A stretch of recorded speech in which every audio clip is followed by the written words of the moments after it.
What up, y'all? Happy Monday. Happy Monday. We're going to be talking all things Raw and so many other things coming up next on this edition of WWT Live. 10, 9, 8, 7, 6, 5, 4, 3, 2, 1, 0. Women's Wrestling Talk, the #1 women's wrestling network on the planet.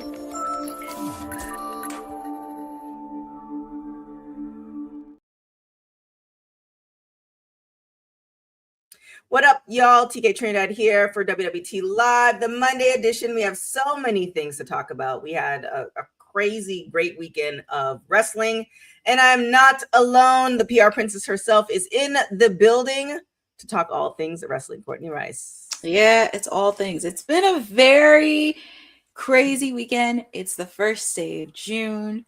We're almost in summer. And it's kind of interesting because Raw came on earlier in the day. So it's kind of weird that it's earlier in the day. Then after this, it's like, oh, Raw's not on tonight. We get a kind of a free day. Yeah, what do we do now? I tried to watch it, and I really was the intent, and then all the phone calls started coming. However, if you guys didn't get a chance to watch Raw, you know what you can do is go and get yourself a NordVPN. I get that discount, 77% off. Use the discount code WWT.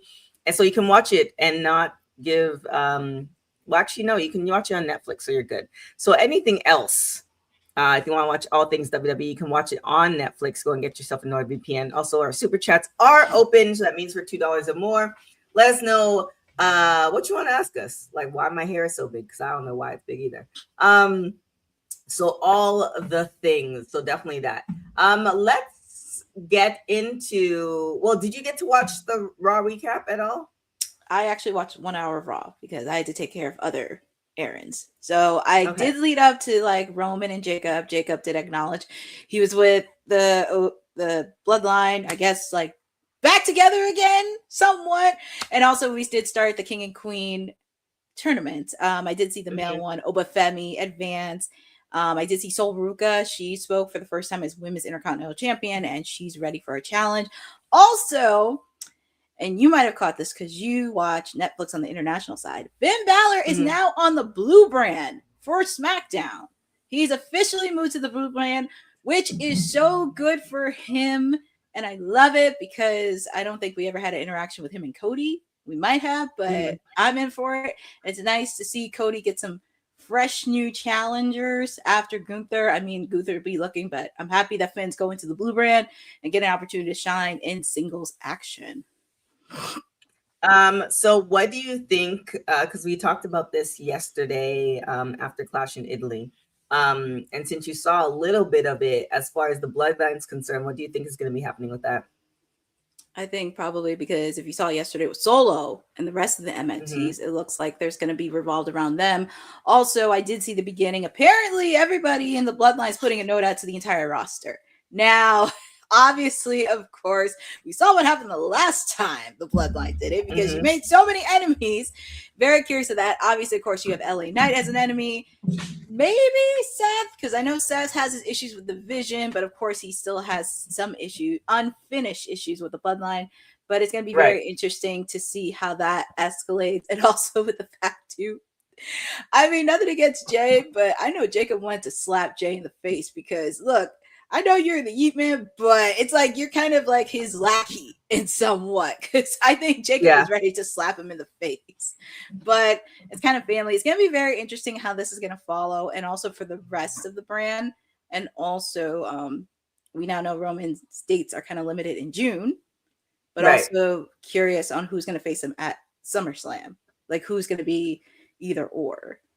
Yeah. Yeah, the fact that Roman has like limited dates in June, and I think, you know, I'm suspecting probably limited dates for the rest of his career because he's Roman Reigns. I don't think this is the last we're going to see of Jacob challenging. Like, it's like, all right, cool, I lost. I'll acknowledge you for now. But, you know, we might run this back. So, you know, for those people who don't like the, oh, thanks, Crystal. For people who don't necessarily like the bloodline storyline, like they're just over it because it's been what, like, I don't know, 10 years, 15 years. Something like that. It's something. Yeah. It's an ongoing thing. Yeah. So, I think this is another version. So we'll see how that kind of all goes over. For those folks who are like, because I was going to ask you before you started talking about Raw, I was like, I don't know, some people are waiting because obviously they wait till get off work, etc. But I hope you blocked your ears if you didn't want any spoilers. So it is what it is. But what also is happening today is a couple of birthdays. So who do we have? We got Megan Bain, the Mega Sis, and Miss Alicia. Both of them have birthdays today, which shockingly enough, I found out it is their birthdays today. They are Geminis, which actually is not surprisingly. But happy birthday to both of these ladies. Megan Bain has been killing it in AEW. She's one half of the reigning women's tag teams with the Divine Dominion with Lena Cross. And Alicia, I mean, obviously, of course, people know her as Mrs. Scumbag, the guy that's the reigning AEW champion, and I could care less about him. But a little bit about Alicia before she started. She interviewed pretty much across the board on all wrestling platforms. Yeah, everybody. Mm-hmm. And Canadian. She's from Canada. She loves music. She's very into music. She said it many, many times. She's really into that stuff. So I'm very happy she is killing it backstage, doing everything. And also, of course, just trying to enjoy being Mrs. Scumbag in a way. All right, there it is. So Ruca, so she had an incredible night last night. It feels so crazy when you think of AAA had a crazy night on Saturday, and then you had it followed by a Clash in Italy. And I don't know about you, but it feels like it happened a long time ago, even though it was yesterday, or it's just my schedule is just crazy. But she had an incredible night. She is the champion now. She was asked about her critics watching her every move, which I feel like when you get on the main brand, that's what is going to happen anyway, especially when you're positioned against Becky Lynch. So what did she have to say for this? So just a little bit, because this is after actually she won the Women's Intercontinental Championship, and this was during the post show. She was asked about her critics watching her every move and if it factors into how she feels when she's in the ring. She kind of goes into saying 100%, even in NXT, we get people that are, watching every move. And we get people that are, leaving hate comments and all this negativity. And essentially being up on the main roster, you have more eyes, which means more hate, but also means more love. So it is something that I've had to kind of navigate because it wasn't something that I thought of when I got signed, that it was going to be like, oh, this means that there's going to be more eyes or more people, trying to nitpick everything. But at the end of the day, especially with people on social media, that's such a small percentage of our fan base.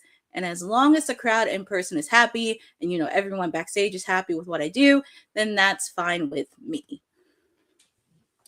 There's nothing more to say. And also, too, like, how old is she again? I feel like she's like, let's see.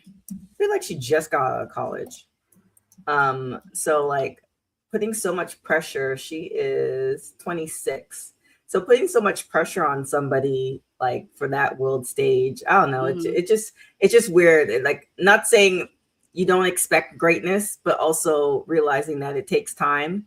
But we'll see. I think she's been doing a phenomenal job in NXT, and then also given this opportunity on the main roster. So we'll see how it all kind of pans out.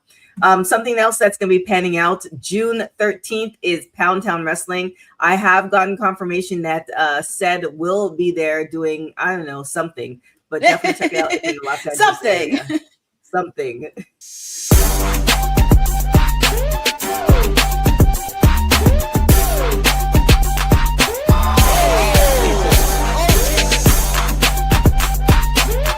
This is a no DQ match. You know who you're talking to? But as I'm looking around, I don't see anyone more beautiful than me. Last Downtown was supposed to be my debut win. What are you doing in my office, girl? The locker room is over there.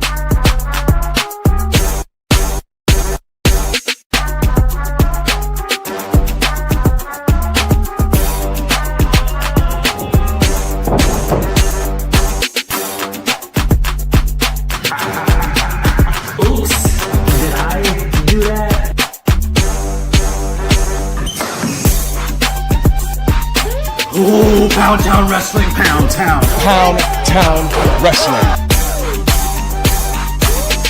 I really wanted to congratulate this entire crew, family, friends, loved ones, hard work. I commend all of you. Pound Town Wrestling. Here it is.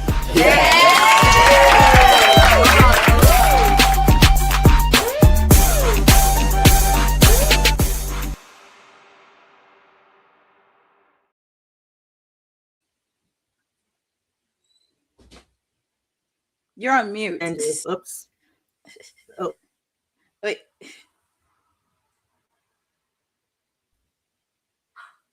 there we go. So definitely check out Pound Town Wrestling, coming to Los Angeles June 13th. Something else that we have to kind of keep track of is the contract of Mike Santana.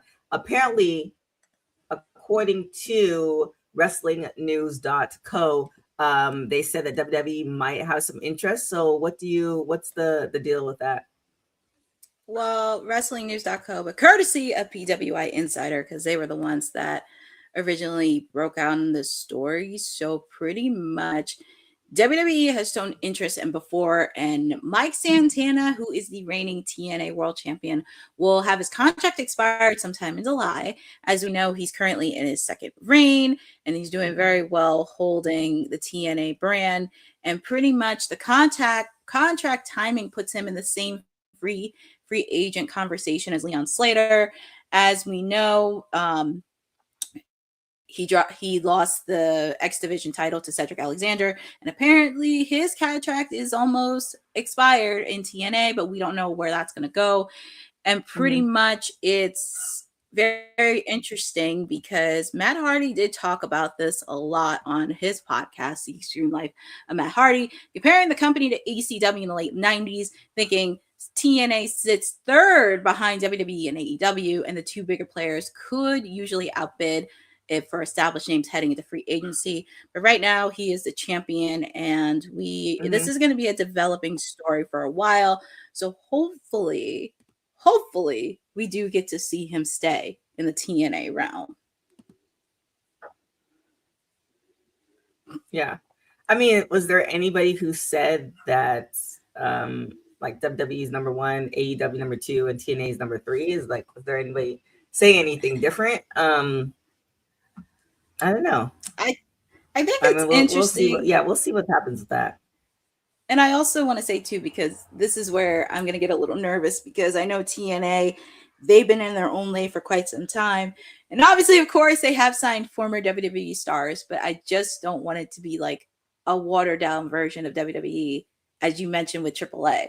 Because you mentioned with AAA, they have their own stars, and you don't want it to be too watered down. And that's something I really want with TNA. I want them to keep some of their stars.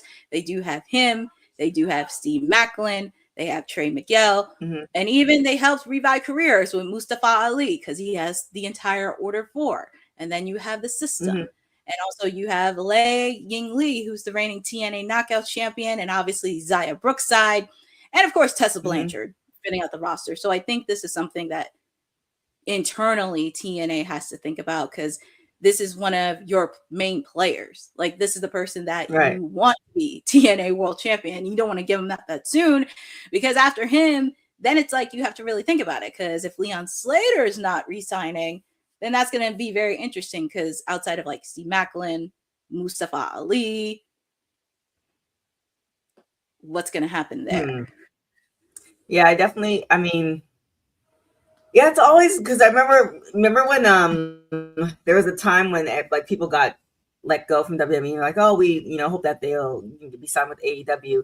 And I agree, it's kind of one of those things that you do want those homegrown stars, but I think because of where we are in social media, and how much wrestling and television is out there, if you watch enough wrestling, you can't help but to cross over.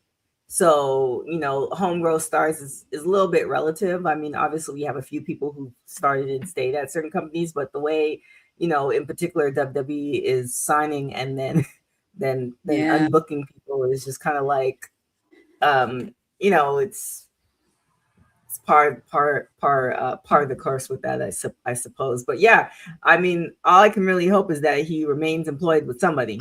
That's the Somebody. the main goal. I guess he could. So where would you put him under AJ Styles? He wants to open invite only training facility like the Dungeon. Where would you, before we kind of go into his story, where would you put AJ Styles? Because is it more Japan? Is it more TNA? Or would you consider him mainly WWE? Because he had a whole career before he got signed to WWE. For me, it was TNA. That's how I got introduced to AJ Styles, was the Impact Zone. He was one of the franchise players to help build TNA. That's how I learned more about him. He was the inaugural TNA X Division champion and had countless rivalries. So that's how I knew him. And you missed out. For anybody that did not watch TNA when it was in the Impact Zone and you had the X Division and you had the infamous Ultimate X match, you got to go watch some of those matches. You got to watch those matches when he was there. So many other guys that were there helped shaped it.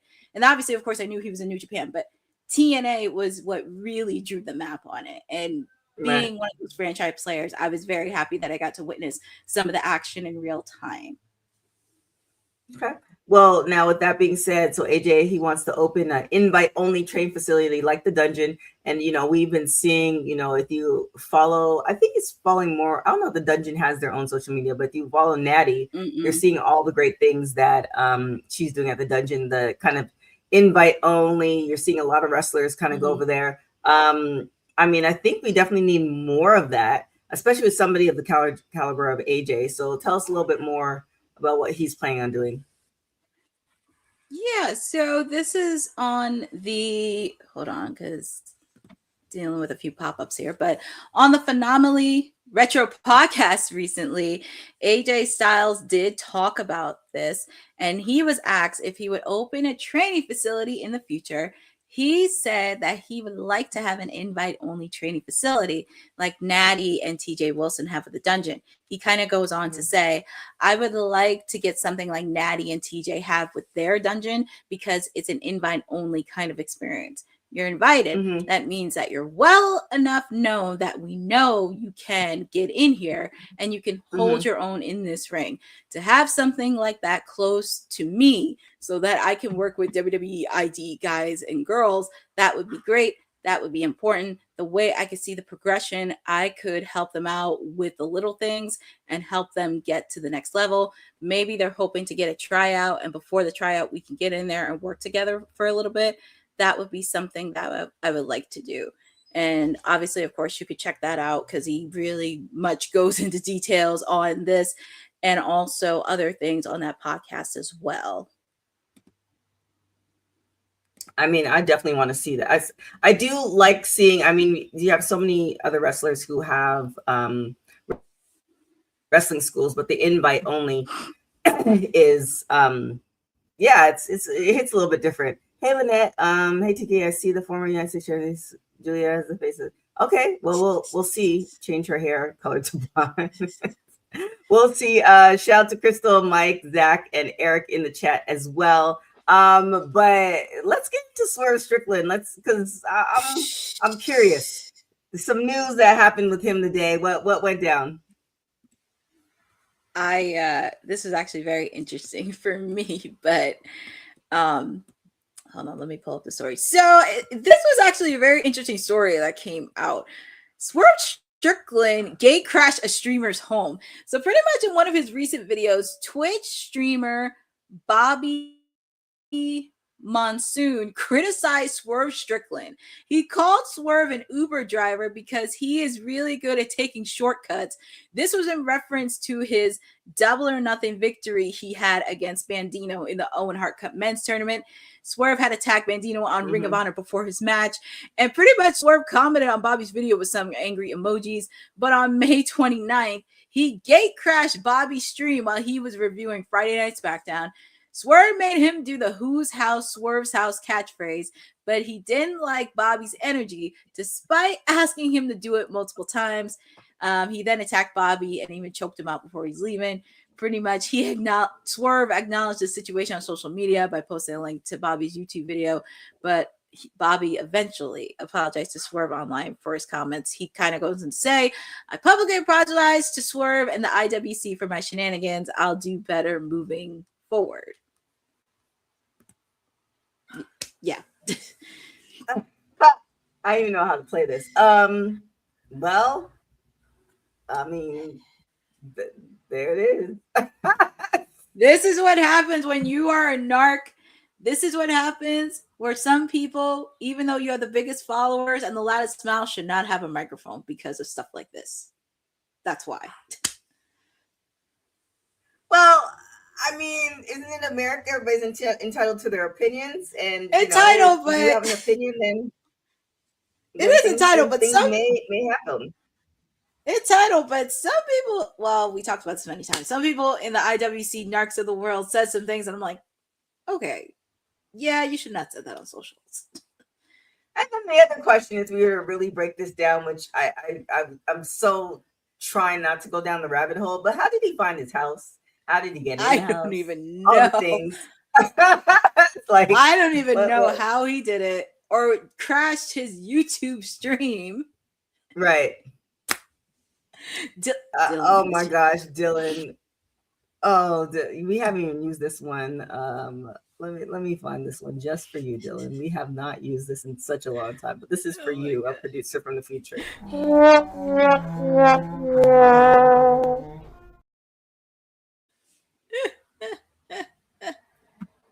Oh goodness! Wait, how did Dylan and Bosa, you guys show up at the same time? Because I was wondering where you guys were. It's like, how did that show up? Are you guys coordinated? That's very interesting. One comes in, the other one follows. Right? Happy post Raw, everybody. Let's go into Dave Meltzer and what he said on Wrestling Observer Radio. What's going on with Uncle Dave? Oh boy, good old Uncle Dave. Well, hold on, let me pull up the full article on full tweet on this. So he kind of said this on Wrestling Observer Radio over the weekend that Kendal Grey's upside is better than every woman in AEW, including Mercedes Moné, and that if he were Tony Khan, he would be reaching out to her right now, pretty much talking about her on her ability. I think her upside is better than any of them. I mean, she's a better athlete than all of them, every single one, including Mercedes. She's quicker. Yeah, I mean, she's got more potential than any of them. And pretty much on what he would do as Tony Khan of all the people in NXT in the WWE system. I mean, I don't know what her contract situation is. And I said this before, if I was Tony Khan, she'd be the one where it's just like, got the word out, like, you got a place here and you don't have to spend another year there. You'll be up here. And especially now, look, the AEW women's division right now, there's a lot of injuries. Willow is the top of the ones that are there today because there's no Mercedes right now. There's no Toni Storm for a long time. There are spots there on her matches. I watch her matches. I think they're better than any of the AEW women's matches, like our match with Kalani Jordan. I mean, there have been AEW women's matches before that, but not lately. I mean, I think at the end of the day, anybody who is able to capture people's attention on television could do a great job. It's more about stories and, all the things. So yeah, I mean, I don't know. Bosa said an interesting thing. What did he say? Where was it? I saw this and was like, he has to be the biggest mark for AEW. I mean, it's like, it's kind of one of those things where it's like, okay, I mean, it's possible. I mean, like I said, anybody who's on television does a good job, else they wouldn't be on television. Mm-hmm. Like, you can't be a terrible wrestler, and because at the end of the day, if this was a drinking game, it's all about return on investment.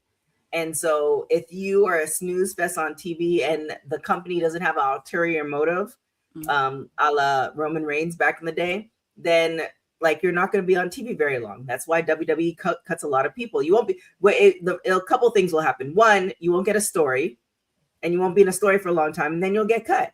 Like, it's just so. I mean, it's obvious that should be great. What are your thoughts? I mean, look, I never have a problem with anybody speaking their opinion, But number one, it's blatant contract tampering because she's under contract with WWE. Number one.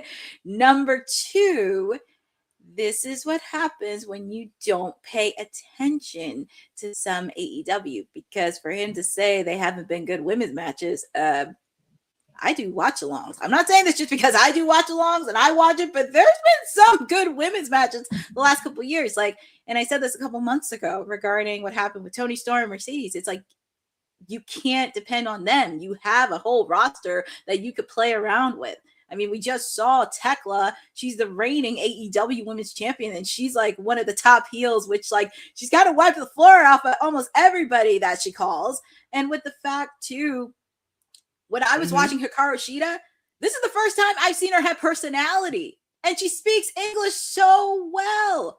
Like even before that, she didn't have much, but it like seeing her speak so much English and have a personality with Chris Statlander, that's pretty much something. And also with the fact too, I know people love Sheeta, but like when I was in Philly, like there were signs devoted to her.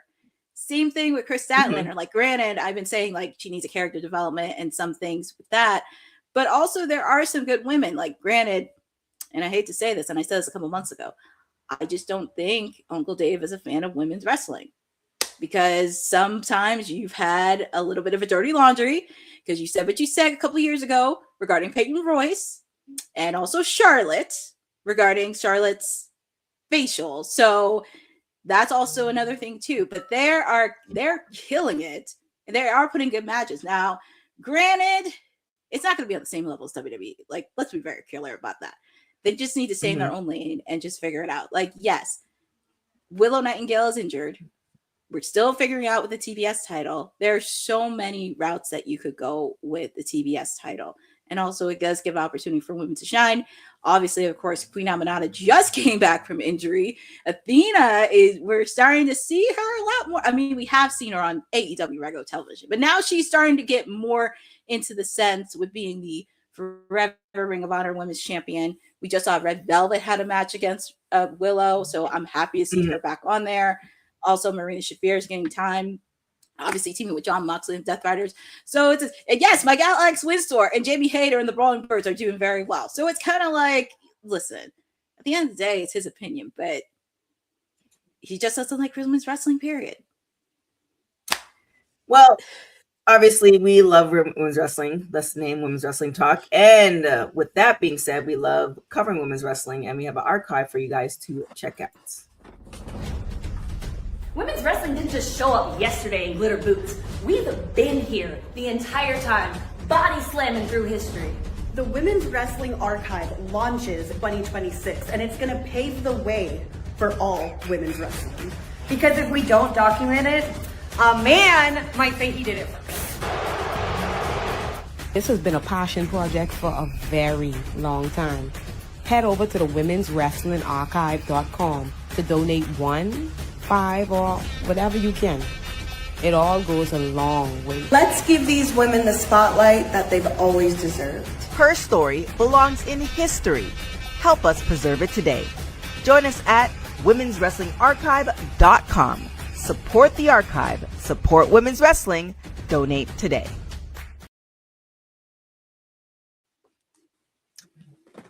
All right. We talked a little bit about WWE and AEW as far as different respective people going to these brands. Kaitlyn says she's totally open to a potential WWE run or WWE return, I should say. So tell us a little bit more about this.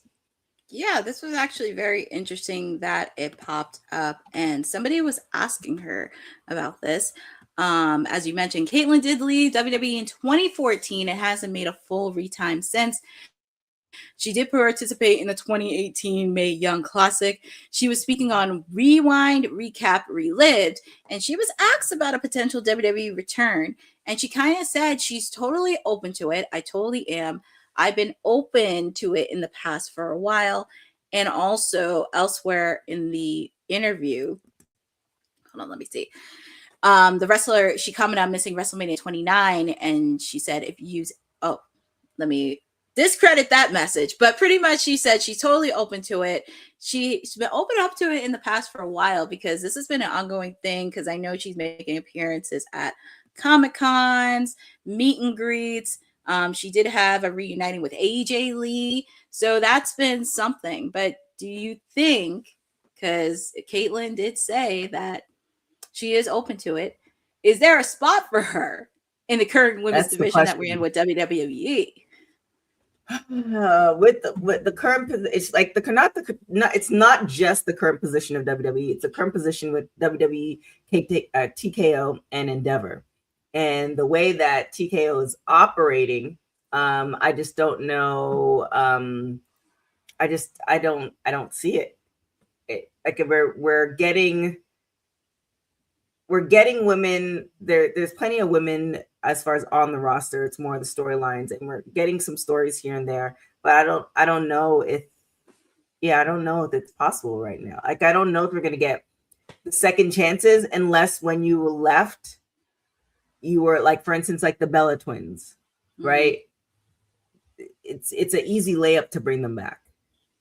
So again, the return on investment, what makes sense to build this person in the storyline, will it move enough of the needle for people to want to see it happen? So I don't know. For WWE, no, but I could see her maybe helping out in TNA, because I know TNA is in a reset for their knockouts division. Because actually, the entire knockouts division, because you have your tag team division, you have your knockout championship. So maybe that could be a little bit of a help out there, because I know they're still trying to figure out, because they're kind of in rebuild mode. But she could be a good asset in the TNA aspect. Yeah. Bosa's saying, would Kaitlyn do a part-time schedule? See, the part-time schedule, even though it's part-time, I think, correct me if I'm wrong, I feel like you have to be in a certain caliber to do part-time. You can't just come, like, if you are, I don't even know how to explain it. I don't even know a good analogy, but it's just kind of like you have to be so good that you can do part-time. Like it doesn't, that's not offered to everybody. And I don't know if Kaitlyn, it would work for her. Good and box office. Like Brock Lesnar is one example. Yeah. Brock Lesnar, Roman Reigns, like there's, part-time is not reserved for everybody. Something else that's going to be happening in the future, new AEW TBS champion to be crowned on July 1st. So tell us a little bit about this. Well, I didn't watch Collision, but I did follow this announcement in particular because apparently Tony was making the announcement, which is very odd, July 1st, which is very, very odd because it's like such a I was like, that's very bizarre because it's like you have a pay-per-view at Forbidden Door. You crowned it at Forbidden Door if that was the case. But I understand because you have the Owen Hart Cup women's tournament. Right. Also, you can utilize the women who are not in the tournament. Could be utilized for the TBS. And there are actually, because I am going to put an article about this on who do I think should be TBS champion, because there's some potentials that they could help be the new face of TBS and help it grow, and not just like in the US, but travel. Like I would love to see it travel to other promotions like Stardom, CMLL, New Japan. That would be so good. But now, Dylan, I don't think they're going to give it to Mercedes, because I could think of a lot of good ladies. I mean, I could give you one pick I had in my article that I'm going to write is Jamie Hayter, because Jamie's in an interesting spot, because I've been wanting her to have a blood feud with Tekla for God knows how long. But I think this is going to be a good segue for her to find something to do, and also really bringing that attention, because she was born in the UK, wrestled there, being the new face of TBS and really bringing that. I would not be shocked if Marina Shafir was the TBS champion, because she's second in command to Jon Moxley. So that could also be a little bit of a strength with the Death Riders.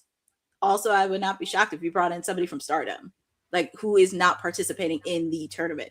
So there's many angles. I just kind of wish it was at Forbidden Door. Like you could have announced the winner there. That would be a good joint pay-per-view.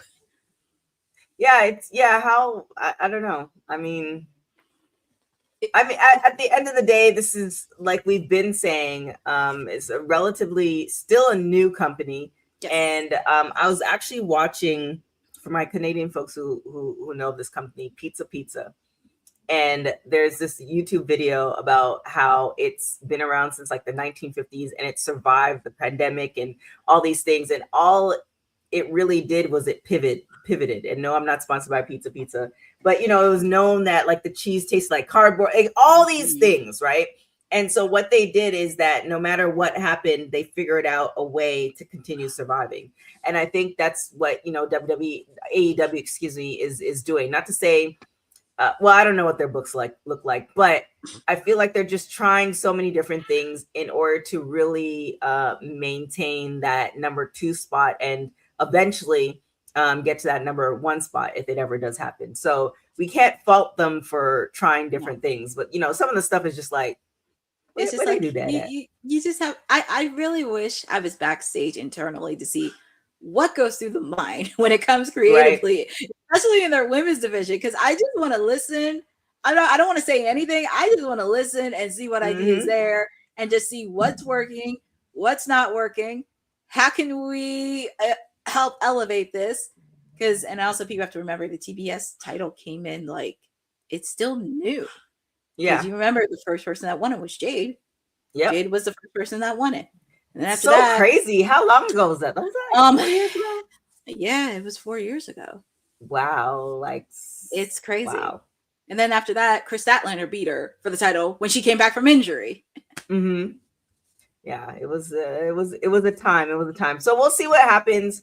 I am really curious to see who's going to, because also remember, gone are the days, at least. Or maybe you just pick and choose. Because remember when Thunder Rosa got injured and she was still the champion as the interim champion. I'm kind of, I wonder if did they just do away with that? Like the interim champion is just such a weird place to be in. It was very weird. It was a very weird. It's a weird time. Trying things. It was. I mean, I commend them for trying. I can't knock them for trying. Very true. Very, very, very true. Is there anything else that we've missed? I feel like it was a great weekend, but also like all the I don't want to say the drama, all the entertainment and all the wow and all the energy went to the weekend. I feel like we covered it because we had so many shows this weekend. From wow to we covered so many. I think you got a good 6 to 7 hours of this weekend. So I think we covered almost everything. Is there anything else that we missed? Shout out to Taya Valkyrie because today is her wedding anniversary. Yeah, I saw that, and she's also gonna be at Pound Town Wrestling. So if you want to meet Taya is such an amazing woman. So if you don't want to meet her, definitely check out Pound Town Wrestling. There's gonna be a couple other folks too. Victoria is gonna be there as well from TNA.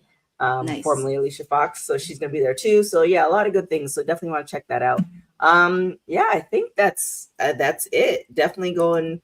Tantalizing Tony is still in Italy, so you'll get a raw post show from him next week, not this week. And now, as far as the mayor's corner, you just have to ask the mayor as to when he's going to be having his show. So a lot of things. God bless Tony for traveling to Italy. God bless him. Yeah. All right. Well, with that being said, I think that's a wrap. It's time to get back to the rest of the day. Yeah. I think we covered Both to say Rosa's at 2 minutes. Mm-hmm. Yeah. Raw was at 11 a.m. here. Is it going to be 2 p.m. next Friday too, or next Monday too? Yeah, it has to be next and Monday. SmackDown's on tomorrow? SmackDown? What? I'm so confused. I mean, I know SmackDown maybe going back to 2 hours, but we just have to make sure it's official. Yeah, we'll circle back. We'll fact check that one. Both and see our fact checker both said, they told us 2 p.m. when they told us the King and okay. Oh, so we're getting an early Raw. Yeah. There it is. So hopefully next week we'll have Tony back home and to cover that. With that being said, where can everybody find you? Well, they can find me chirping sporadically on WWT Live as much as I can, Wednesdays, I'm back with Timeless Elite Wednesdays with me because we are continuing action with the Owen Hart Cup tournament with the men and the women's side. We're on the road to Forbidden Door in San Jose, California. So if you don't want to watch AEW Dynamite alone, you can watch it with me for 2 hours. So get ready. I know the last couple of weeks we had 3 hours, but we're back to 2 hours. I believe we're back at normal time. So get ready because there'll be a lot of shenanigans there. You can also follow me on my socials at Courtney NJ11 because I do have some content happening.